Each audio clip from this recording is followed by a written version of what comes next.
Assalamualaikum warahmatullahi wabarakatuh. Saya Cindy Elisa Putri, NIM 2020410114, Prodi Agroteknologi. Sistem penulisan karya tulis ilmiah. Karya tulis ilmiah adalah laporan tertulis yang memaparkan hasil penelitian atau pengkajian suatu masalah oleh seseorang atau tim dengan memenuhi kaidah dan etika keilmuan yang dibutuhkan dan ditaati oleh masyarakat keilmuan. Penulisan karya tulis ilmiah dilakukan secara runtut dan sistematis. Karya tulis ilmiah memiliki ciri-ciri. 1. Suatu permasalahan diungkapkan secara logis, fakta dari data yang kredibel dan analisis yang objektif, serta pada bagian rumusan masalah diungkapkan dengan kalimat interrogatif. 2.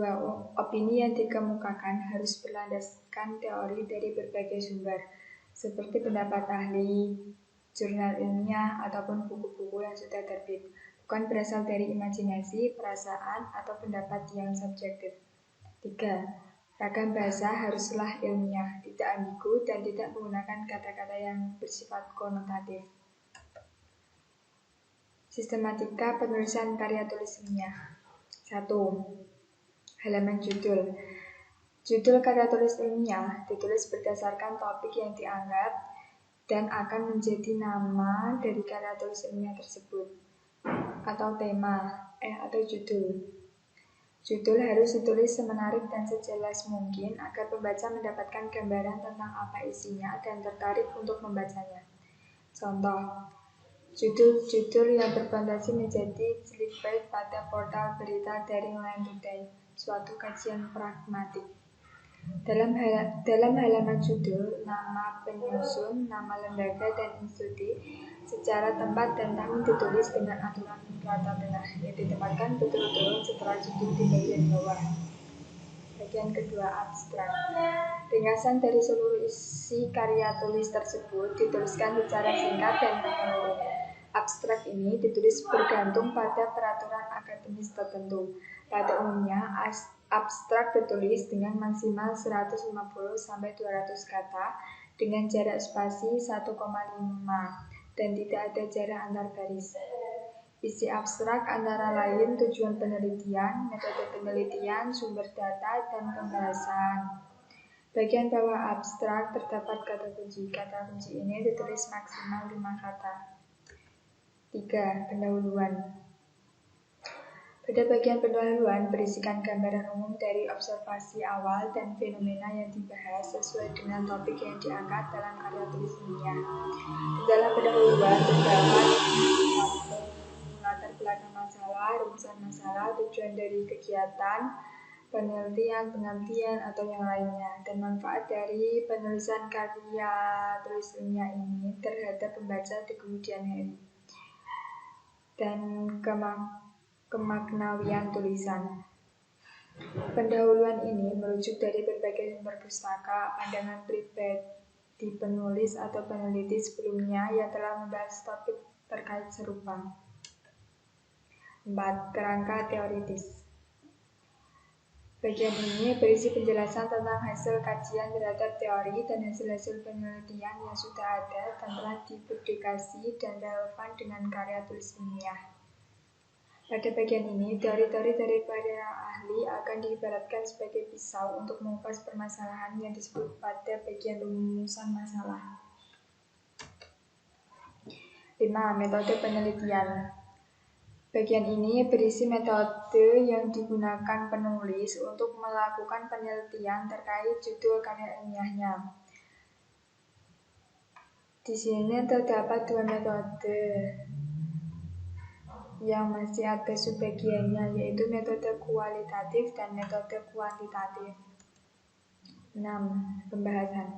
Bagian ini menjelaskan apa yang diperoleh dari hasil observasi. Penulis akan menggunakan daya analisisnya secara objektif tergantung pada metode yang digunakan. Jika menggunakan metode kuantitatif, data akan dijabarkan dalam bentuk grafik, diagram, tabel. Dan jika menggunakan metode kualitatif, data akan diuraikan secara verbal atau perkataan. Bagian ini juga berisi uraian dari hasil analisis yang berkaitan dengan temuan-temuan dari observasi yang telah dilakukan serta dikemukakan di sini. Lalu temukan pemecahan masalah yang berhasil dilakukan, beserta perbedaan dan persamaan dari hasil pengamatan terhadap informasi yang ditemukan dalam berbagai pustaka. Penelitian terdahulu perlu mendapatkan catatan di sini. 7. Kesimpulan dan saran.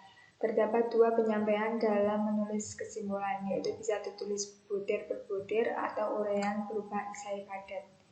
Kesimpulan berbeda dengan rangkuman. Pada bagian kesimpulan, proses pemaknaan telah terjadi, sedangkan rangkuman hanyalah berisi kumpulan ide pokok. Kesimpulan berisi pemaknaan dari awal pembahasan hingga akhir yang ditulis secara singkat, padat, dan jelas, dan mudah dimengerti. Pada umumnya, bagian ini juga menyajikan saran dan rekomendasi yang berisi anjuran penulis dari hasil penelitian yang telah dibahas kepada para pembaca atau pihak yang berhubungan dengan topik. Selain itu, saran juga berisi anjuran terhadap penelitian selanjutnya yang sejenis. 8. Daftar pustaka. Karya tulis ilmiah wajib menyertakan sumber karena jika tidak akan dianggap sebagai plagiat. Penulisan daftar pustaka membutuhkan waktu yang tak sebentar dan ketelitian yang mendalam, tergantung pada format. Terdapat dua format penulisan daftar pustaka yang paling terkenal, format APA dan format MLA. Contoh format MLA, Sukaji, Swetarlina, menyusun dan mengevaluasi laporan penelitian, Jakarta, 2 UI, Press, 2000, Contoh format APA, Sukaji, S, 2000, Rombuang kurung tutup, menyusun dan mengevaluasi laporan penelitian, Jakarta, 2 UI, Press, Sekian presentasi dari saya, bila ada salah kata mohon dimaafkan. Terima kasih. Wassalamualaikum warahmatullahi wabarakatuh.